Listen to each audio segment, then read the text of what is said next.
Drop sets are one of the most time-efficient ways to build muscle. This old school method is when after you finish a set, you drop the weight and then you go straight into the next set without rest. But here's what doesn't make sense. Logically, you'd expect drop sets to build less muscle because with traditional training, longer rest allows you to recover more, lift heavier weights, and that maintains a higher mechanical tension from set to set. So it seems reasonable to think that removing almost all of that rest is going to actually reduce muscle growth. But that's not what the research actually shows when comparing drop set programs to traditional training with similar volume. Muscle growth is pretty much the same for no clear reason.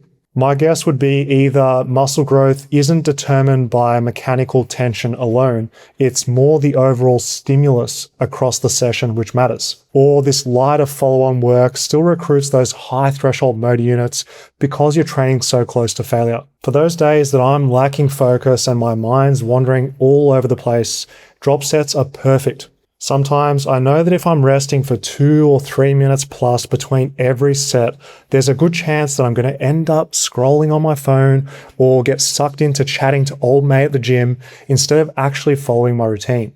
That's when I'm going to use things like drop sets because they keep me moving. They keep me going in that flow state because when there's no rest in between, you got no choice but to do the work. For me, that often means getting in those extra few sets that might never have happened if I'd spent half of the session either distracted, not training, or not even resting. Drop sets are a time-saving gift from the hypertrophy gods.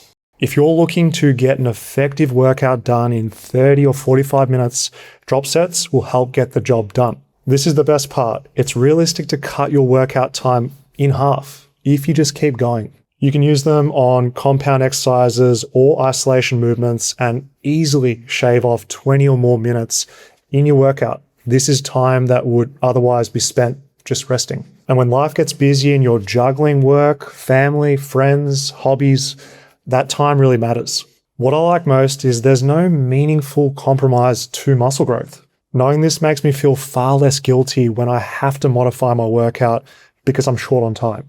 In the past, if I couldn't follow my normal routine with my usual rest periods, I'd beat myself up. Sometimes I'd even skip the session entirely because I didn't have a full hour to train. But that's a real terrible habit to get into. I'd much rather do a focused 45-minute workout with a few well-placed drop sets than miss the session altogether.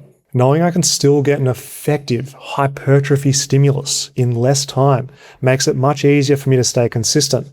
And over months and years, consistency always matters more than squeezing everything that you can out of a full workout. Drop sets, they're great for also increasing your training volume. If you're someone trying to bring up a lagging muscle group, drop sets, they can make it much easier to add a few extra sets without your workouts dragging on forever. I found this especially useful during high volume training blocks. Once you're pushing beyond 20 sets per muscle group per week, every extra set that you're doing comes with an additional 2 or 3 minutes of rest traditionally. So rather than spending an extra 15 or 20 minutes in the gym just sitting around, you can use drop sets to get in extra volume much more efficiently. That's where I think drop sets really shine. They don't build more muscle per set.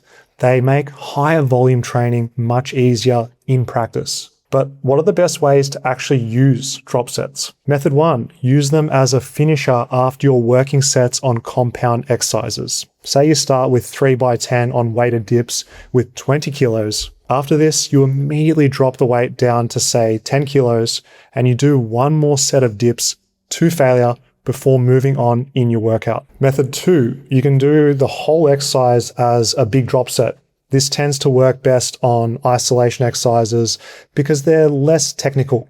A method often called running the rack. A popular one for say biceps is doing curls to failure with 20 kilos. You rack them, grab the 15s, curl to failure, shake your arms out a bit, grab the 10 kilos and you curl until you can't curl no more. Drop sets, they aren't the smartest idea if your main goal is strength. So if you're chasing a bigger 1RM weighted dip, yes, another dip example, you can tell that I've really been enjoying this in my own training. With that 1 RM strength, traditional sets are probably a better option and not drop sets, because resting 3+ minutes lets you recover, maintain heavier loads for multiple sets, practice lifting heavy repeatedly shy of failure, which is exactly what maximal strength responds best to. But with drop sets, you're forced to reduce the weight every single set, so you're doing more training with moderate or lighter loads, which is not going to be as good for that strength because you're pushing so close to failure.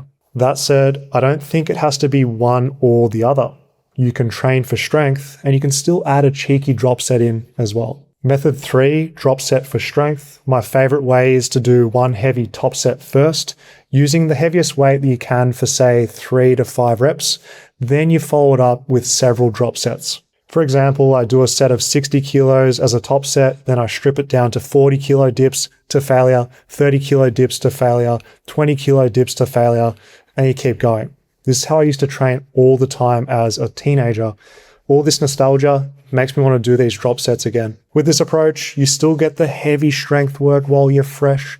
Then you use a drop set to efficiently get in that volume for hypertrophy. To me, that's the best of both worlds. You get that neural practice of lifting heavy for that top end strength without giving up those time-saving benefits of drop sets for mass. The downside to drop sets is they're more fatiguing. Because you're doing the same amount of work in less time without the rest, your sessions are going to feel generally harder. You'll be working at a higher RPE or effort. You're going to have higher blood lactate, aka more pump, and you're going to have an increased heart rate compared to traditional sets. Some people love it, some people hate it. I personally like the sensation of a drop set because you're battling against that comfort zone. Deciding whether you should or shouldn't drop set is all about compromises.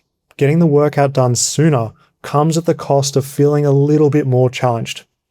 I think it's okay. A little bit of effort isn't really the worst thing in the world. I'd say that drop sets are one of the most misunderstood training techniques. People either avoid them completely or they use them on every single exercise and avoid actually training hard. Think about that bloke doing tricep pushdowns who's just going through the motions and then doing another drop set after another drop set with no real effort. Not a good idea. I believe there's a middle ground. If you use drop sets strategically, they're another tool in the toolbox of gains.